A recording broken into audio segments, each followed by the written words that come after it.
Hello friends, எல்லாருக்கும் வணக்கம். Welcome back to my channel. நீங்கள் இது வரைக்கும் நம்ம சேனலை சப்ஸ்கிரைப் பண்ணாமல் பார்த்துட்டு இருந்தீங்கன்னா சப்ஸ்கிரைப் பண்ணிட்டு பாருங்கள். கூடவே பக்கத்தில் இருக்கிற பெல் பட்டனையும் ப்ரெஸ் பண்ணிக்கோங்க. இப்போ வாங்க நம்ம கதைக்குள்ளே போகலாம்.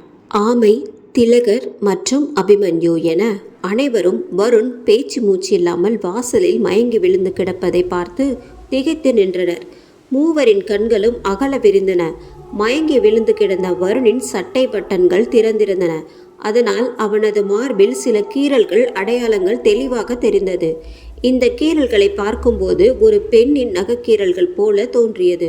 வெளியே பலத்த மழை பெய்ததால் மழையில் நனைந்த வருண் உடல் முழுவதும் ஈரமாக இருந்தான். வருணின் நிலைமையை பார்த்த நண்பர்கள் அவனை எழுப்ப முயற்சித்தனர். அவர்களின் உடல் நடுங்கும் வகையில் திடீரென மேகங்கள் இடியிடித்து உருமி கொண்டிருந்தன. அபிமன்யு அவசரமாக கேட்டான், இவனுக்கு என்னாச்சு? ஏன் இப்படி மயங்கி விழுந்து கிடக்கிறான்? திலகரும் ஆமையும் ஒன்றும் சொல்ல முடியாத நிலையில் வருணை பார்த்து மிகவும் பயந்து நின்றனர். அபிமன்யு குனிந்து வருணை உலுக்கி, டே வருண், வருண் எழுந்துடா, உனக்கு என்னாச்சு என்றான். ஆமை பயத்துடன் கூறினான், மச்சான், எனக்கு என்னமோ வருண் நம்மளையெல்லாம் விட்டுட்டு சாமி கிட்ட போயிட்டான்னு தோணுதுடா என்றான். திலகர் ஆமையை கண்டித்தான், டேய், ஏதாவது அசிங்கமாக திட்டிட போகிறேன். உன்னால் ஏதாவது நல்லதாக சொல்ல முடிஞ்சா சொல்லு. அனாவசியமாக இங்கே இருந்துட்டு முட்டாள்தனமாக பேசிகிட்டு இருக்காத. அபிமன்யு வருணின் கையை பிடித்து அவனது நாடி துடிப்பை சோதனை செய்தான். திலகர் அபிமன்யுவின் தோளில் கையை வைத்து, என்னடா பல்ஸ் இருக்குல்ல என்று பயத்துடன் கேட்டான். அபிமன்யு நிம்மதி பெருமூச்சு விட்டு, ஆமாம், அவனுக்கு பல்ஸ் இருக்குடா. Thank God. ஒரு காரியம் செய்வோம், முதல்ல அவனை உள்ளே தூக்கிட்டு போயிடலாம் என்றான். அவர்களை அவனை தூக்கி உள்ளே சென்றார்கள். அவர்கள் முன்னோக்கி நகர்ந்து செல்ல ஆமை ஒரு இடத்தில் நின்றான். திலகர் கேட்டான், டேய், ஏண்டா நின்ன? என்னாச்சு? ஆமை பதற்றத்துடன், முன்னால பாரு என்று கண்களால் சுட்டி காட்டினான். அபிமன்யு மற்றும் திலகர் முன்னால் பார்க்கும்போது அவர்களுக்கு முன் பல நூற்றுக்கணக்கான மின்மினி பூச்சிகள் பறந்து கொண்டிருப்பதை பார்த்தனர். இந்த மின்மினி பூச்சிகள் மஞ்சள் ஒளியை பரப்ப இதன் காரணமாக இரவென்று தெரியாத அளவுக்கு கல்லறை தோட்டத்து பங்களாவை சுற்றியுள்ள பகுதி முழுவதும் மஞ்சள் ஒளியால் ஒளிரத் தொடங்கியது. திலகர் தன் கண்களை நம்ப முடியாமல், இந்த மின்மினி பூச்சிகள் எல்லாம் எங்கிருந்து வந்துச்சு என்று கேட்டான். இந்த மின்மினி பூச்சிகளை பார்த்து ஆமை ஆச்சரியத்துடன் எனக்கு மட்டும் எப்படிடா தெரியும்? என் வாழ்நாளில் இவ்வளோ மின்மினி பூச்சிகள் கூட்டம் கூட்டமாக பறந்து நான் பார்த்ததே இல்லை. நானும் தாண்டா முதல்ல கிருஷ்ணா ஆற்றுல இருந்த காகங்களை பார்த்தோம். இப்போது மின்மினி பூச்சிகள் கூட்டம் கூட்டமாக இருக்குது. எனக்கு எதுவும் சரியாக படலை. சில மோசமான சம்பவங்கள் நடக்கிறதுக்கான முன்னறிவிப்பு மாதிரி தான் இதெல்லாம் எனக்கு தெரியுது என்றான் திலகர். அபிமன்யு அவர்களை அதட்டினான். டேய், பேசுறத நிப்பாட்டிட்டு ஹெல்ப் பண்ணுங்கடா. உடனே திலகர் அவசரமாக, சாரி மச்சான், நான் இந்த மின்மினி பூச்சிகளை பார்த்து மெய் மறந்துட்டேன். வா, வருணை சீக்கிரம் உள்ள தூக்கிட்டு போயிடலாம் என்றான். திலகர், அபிமன்யு மற்றும் ஆமை ஆகிய மூவரும் பங்களாவிற்குள் வருணை அழைத்து சென்று சோபாவில் படுக்க வைத்தனர். திலகர் வருணின் கன்னங்களை தட்டி, வருண், வருண் எழுந்துடா. டே ஆமை, அவனுக்கு கொஞ்சம் தண்ணி கொடு, முகத்தில் தண்ணி தெளிச்சாலாவது அவனை எழுந்திருக்கிறாரான்னு பார்ப்போம் என்றான். வருணின் உடலை மேலிருந்து கீழாக பார்த்து ஆமை சொன்னான், டேய், அவன் ஏற்கனவே மழையில் நல்லா நனைஞ்சிருக்கிறான். இதில் நீ தண்ணி கொண்டு வந்து கொடுன்னு சொல்கிற. அவன் முகத்தில் தண்ணி தெளிச்சா அவன் எப்படிடா எழுந்திருப்பான்? உனக்கு என்ன தெரியும்? யாராவது மயக்கத்தில் இருந்தால் அவங்களுக்கு முகத்தில் தண்ணி தெளித்து தான் எழுப்புவாங்க. நான் நிறைய படத்தில் பார்த்துருக்கேன் என்றான் திலகர். மச்சான், ரீல் வாழ்க்கைக்கும் நிஜ வாழ்க்கைக்கும் நிறைய வித்தியாசம் இருக்குடா. திலகர் எரிச்சலுடன் கூறினான். அதெல்லாம் எனக்கு தெரியும். ஆனால் சில நேரத்தில் ரீல் வாழ்க்கை தான் நிஜ வாழ்க்கைக்கும் இன்ஸ்பிரேஷனாக அமையுது. முதல்ல போய் தண்ணி எடுத்துட்டு வா. திலகரின் வார்த்தைகளை கேட்ட ஆமை என்ன நடந்தாலும் திலகர் பிடிவாதமாக இருப்பான் என்று புரிந்து கொண்டான். அவர்கள் அருகில் சரக்கடிப்பதற்காக வைத்திருந்த விஸ்கி பாட்டிலை தண்ணீர் பாட்டில் என்று நினைத்து ஆமை அதை கையில் எடுத்து வருணின் முகத்தில் ஊற்றினான். திலகர் பதறி போய், டே ஆமா, என்னடா செய்ற? நான் தண்ணியை ஊற்றச்சோன்னா நீ அவன் முகத்தில் சரக்கு ஊத்துற, லூசானி என்று திட்டினான். ஆமை அவன் தலையை சொரிந்து, அச்சச்சோ, சாரி மச்சான், தெரியாமல் பண்ணிட்டேன், நான் கவனிக்கவே இல்லை என்று அவன் கையில் இருப்பது விஸ்கி பாட்டில் இருப்பதை உணர்ந்தான். நீ என்ன சொன்ன? கவனிக்கலையா? ஏன் எல்லாத்தையும் தப்பாகவே பண்ணுற? திலகர் தனது வார்த்தைகளை முடிப்பதற்கு முன்பே அபிமன்யு குறுக்கிட்டு, மச்சான், அமைதியாக உட்காரு, வருண் நினைவுக்கு வந்துட்டான் பாரு, அவனோட விரல் நகருது பாரு என்றான். வருண் மெல்ல நினைவு வந்து தனது கை விரல்களை நகர்த்தி தொடங்கினான். அடுத்த கணம் மெதுவாக வருண் கண்களை திறந்தான். வருண் கண்களை திறந்தவுடன் அபிமன்யு கேட்டான், வருண் நீ ஓகேயா? அவனது தலையை பிடித்து கொண்டு, யா ஐ எம் ஆல்ரைட், பரவாயில்ல, தலைதான் ரொம்ப வலிக்குது என்றான் வருண். அபிமன்யு அடுத்த கேள்வியை கேட்பதற்கு முன் திலகர் அவனை முறைத்து பார்த்து, வருண் எனக்கு ஒரே ஒரு விஷயம் மட்டும் சொல்லு, கதவை தட்டுறதுக்கு முன்னால மயங்கி விழுந்தியா இல்லை கதவை தட்டிட்டு மயங்கி விழுந்தியா? வருண் எதையும் சொல்வதற்கு முன்பே ஆமை கூறினான், டேய் நீ எப்படிடா மயங்கி விழுந்த, அதை முதல்ல சொல்லு. நான் எப்படி மயக்கம் அடைஞ்சேன்னா அந்த பொண்ணு என்று தலையை பிடித்து கொண்டு வருண் முணுமுணுத்தான். அபிமன்யு நீ எந்த பொண்ணை பற்றி பேசுகிற வருண் என்று கேட்டான். எனக்கு ஆத்த கடக்க அவ தான் உதவி பண்ணா, அவ தலையில் தாமரை மலரோட இருந்தா, அந்த பொண்ணு தாமரைப்பூ என்று உளறினான். திலகர் தலையை சொரிந்து, வர்ற வழியில் ஏதோ ஒரு பொண்ணை பார்த்தியா மச்சான்? இந்த கந்தர்வ கோட்டையில் இருக்கிற குமரியிலிருந்து கிளவி வரைக்கும் எல்லாரையும் எனக்கு தெரியும், அவ எப்படி இருந்தான்னு சொல்லு, கண்டுபிடிச்சிடலாம் என்றான். அப்போது வருண் தன் சட்டையில் விஸ்கி வாசனை வருவதை கவனித்தான். ஏய் என்னடா ட்ரெஸ்லேருந்து எப்படிடா விஸ்கி வாசனை வருது என்று கேட்டான். ஆமை தலை குனிந்து, சாரிடா, நான் தான் தண்ணின்னு நினச்சி உன் மேலே விஸ்கியை ஊற்றிட்டேன் என்று மன்னிப்பு கேட்டான். வருண் ஆமையை திட்டுவதற்கு முன்பே அபிமன்யு அவர்களை குறுக்கிட்டு வருணிடம், டே வருண் அதை விடு, நீ ஏன் ராத்திரி இவ்வளோ லேட்டாக வந்த? வெளியே தான் அதிகமாக மழை பெஞ்சிட்டு இருந்துச்சுல, இந்த நேரத்தில் நீ எதுக்காக ஆற்ற கடந்து வந்த என்று கேட்டான். மச்சான் எல்லாத்துக்கும் என் பெரியப்பா தாண்டா காரணம். நான் சின்ன பிள்ளையாக இருக்கும்போது என் பெரியப்பா என் அப்பா கூட சண்டை போட்டார்.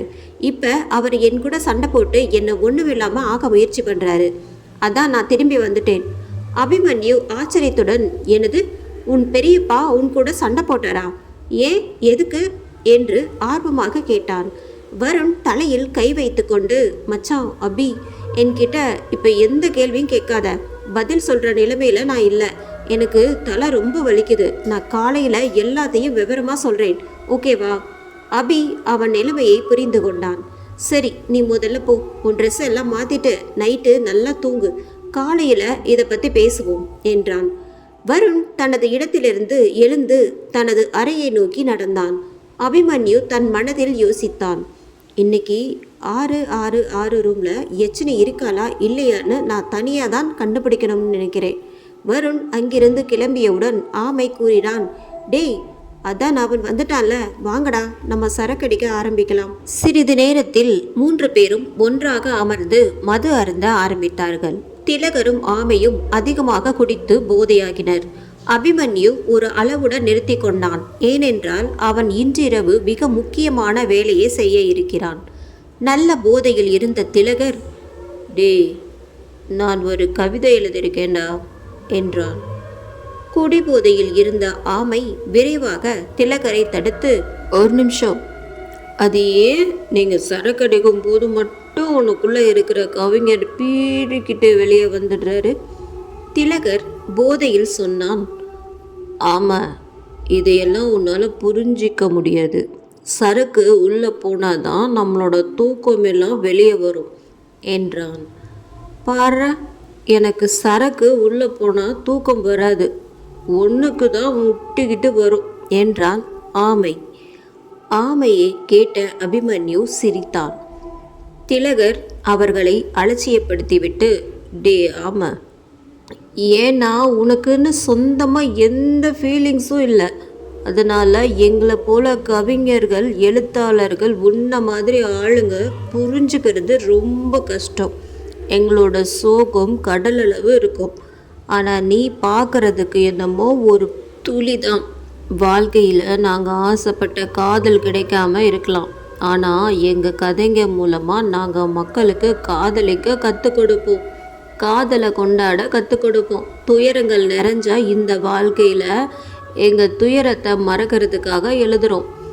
அபிமன்யு ஒரு பெக்கை ஊற்றி திலகரிடம் கொடுத்தான். மச்சான் திலகர், நீ இதையெல்லாம் விட்டுட்டு இந்தா இதை அடி என்றான். திலகர் முழு பெக்கையும் ஒரே நேரத்தில் குடித்துவிட்டு, நான் எழுதின கவிதை சொல்கிறேன்னு கேளு. மேலே இருப்பவருக்கு தெரியும் இந்த உலகம் மிகவும் மோசமானது என்று. அதனால்தான் அவர் எங்களுக்கு மாதுவை தந்தார். கடவுளே, உனக்கு காதல் அனுபவம் உண்டா என்று கேட்டேன். சோகத்துடன் சிரித்த அவர் நமக்கு மதுவை தந்தார். கடவுளே, ஆனாலும் காதலில் தோற்பது ஆண்கள் மட்டுமே என்று சொல்லி முடித்தான் திலகர். அபிமன்யு தோள்களை குலுக்கி ஆஹா ஆஹா என்றான். திலகர் மேலும் எதையோ சொல்லுவதற்கு முன்பே அபிமன்யு அடுத்த சொற்றொடரை உருவாக்கி கூறினான். தோற்றாலும் ஜெயித்தாலும் வாழ்க்கைக்கு பின் மரணம் மட்டுமே நிச்சயம். ஆனால் மரணத்திற்கு பிறகு வாழ்க்கை இருக்கிறது. நாம் அனைவரும் இந்த ரகசியங்களை அறிய ஆவலாக உள்ளோம் என்று எதையோ சொல்ல திலகர் கை தட்டி சிரித்தான். சிறிது நேரம் கழித்து திலகரும் ஆமையும் போதையாக்கி உணர்வுகளை இழந்து தரையில் தூங்கினார்கள். ஆனால் அபிமன்யு போதையாகாமல் தெளிவாக விழித்திருந்தான். எல்லாவற்றிற்கும் மேலாக எல்லோரும் தூங்கிய பிறகு அவன் இந்த தருணத்திற்காக காத்திருந்தான். யச்சினி இன்னும் உள்ளதான் இருக்காளான்னு கண்டுபிடிக்க நேரம் வந்தாச்சு என்று அவன் மனதில் நினைத்து கொண்டான்.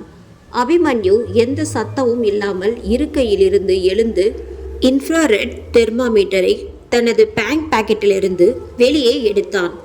இன்ஃப்ராரெட் தெர்மாமீட்டர் என்பது ஒரு மொபைல் போன்ற சாதனமாகும். இது அறையின் உள்ளே இருந்து வெளியே வரை எந்த பக்கத்திலிருந்து வெப்பநிலை மாற்றம் ஏற்பட்டாலும் துல்லியமாக சொல்லக்கூடியது. கண்ணுக்கு தெரியாத சக்திகள் இருக்கும் இடத்தில் கூட இந்த சாதனத்தின் வெப்பநிலை மாற்றத்தில் தெளிவாக பதிவாகிவிடும்.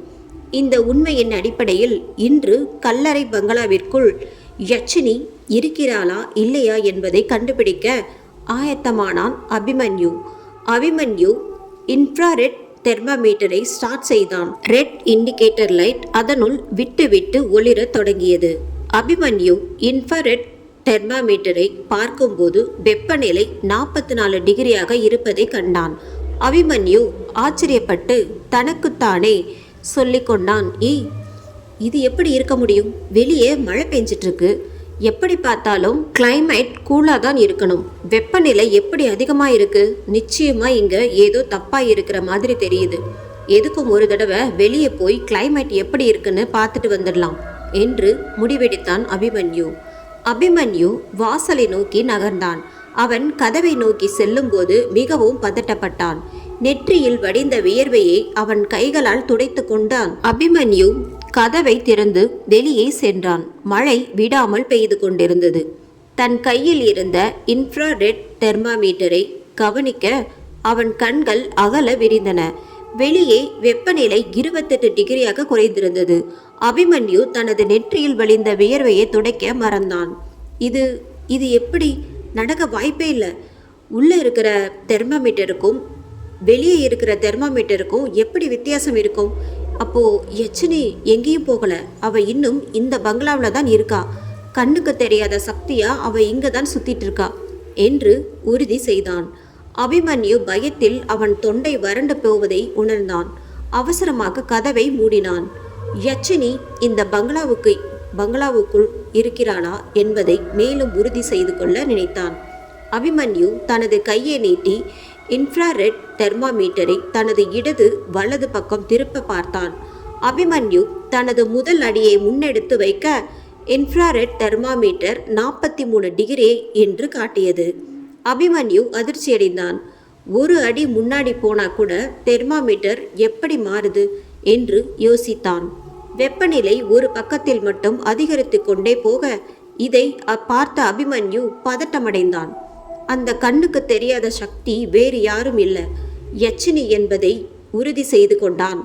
யச்சினி இந்த கதவில் 6 அறையில்தான் இன்னும் அடைந்திருக்கிறாள் என்று நினைத்து அபிமன்யு ஆறுதல் அடைந்தான். ஆனால் இதை முழுமையாக உறுதி செய்து கொள்ள அபிமன்யு மாடி அறையை நோக்கி நடக்க ஆரம்பித்தான். அபிமன்யு மாடிப்படிகளில் ஏறி மேலே வந்தபோது வெப்பநிலை 13 டிகிரியாக இருந்ததை கண்டான். திடீரென்று குளிரில் அவன் நடுங்கினான். அபிமன்யுவினால் மேல் மற்றும் கீழ்ப்பகுதிகளுக்கு இடையே எப்படி வெப்பநிலை மாறுபடுகிறது என்பதை புரிந்து கொள்ள முடியவில்லை. குழம்பினான். அறை எண் 666ஐ அபிமன்யு அடைந்தான். இன்ஃப்ராரெட் தெர்மாமீட்டரில் உள்ள அம்பு சற்றென திடீரென மாறியதை கண்டான். மற்றும் அந்த அம்பு அறை எண் 666 அடுத்த அறையை சுட்டி காட்டியது. அபிமன்யு ஆச்சரியப்பட்டு, இது எப்படி நடக்கும்? யச்சினி இந்த 666 ரூமில் இருக்கும்போது இது என்ன பக்கத்து ரூமை காட்டுது? என்ன நடக்குது இங்க என்று குழப்பத்துடன் முன்னேறினான். தயங்கியபடி யச்சினி இருக்கும் அறையின் பக்கத்து அறை கதவை அபிமன்யு திறந்தான். கதவு மெதுவாக க்ரீச் என்ற சத்தத்துடன் திறந்தது. கதவை திறந்து பார்த்த அபிமன்யுவிற்கு பேரதிர்ச்சி காத்திருந்தது. இந்த எபிசோட் உங்களுக்கு பிடிச்சிருந்தது அப்படின்னா நம்ம சேனலை மறக்காமல் சப்ஸ்கிரைப், லைக் பண்ணுங்கள். நிறைய பேர் பார்த்தீங்கன்னா சப்ஸ்கிரைப் பண்ணாமலே பார்க்குறீங்க. சப்ஸ்கிரைப் பண்ணிட்டு பாருங்கள். நன்றி, வணக்கம்.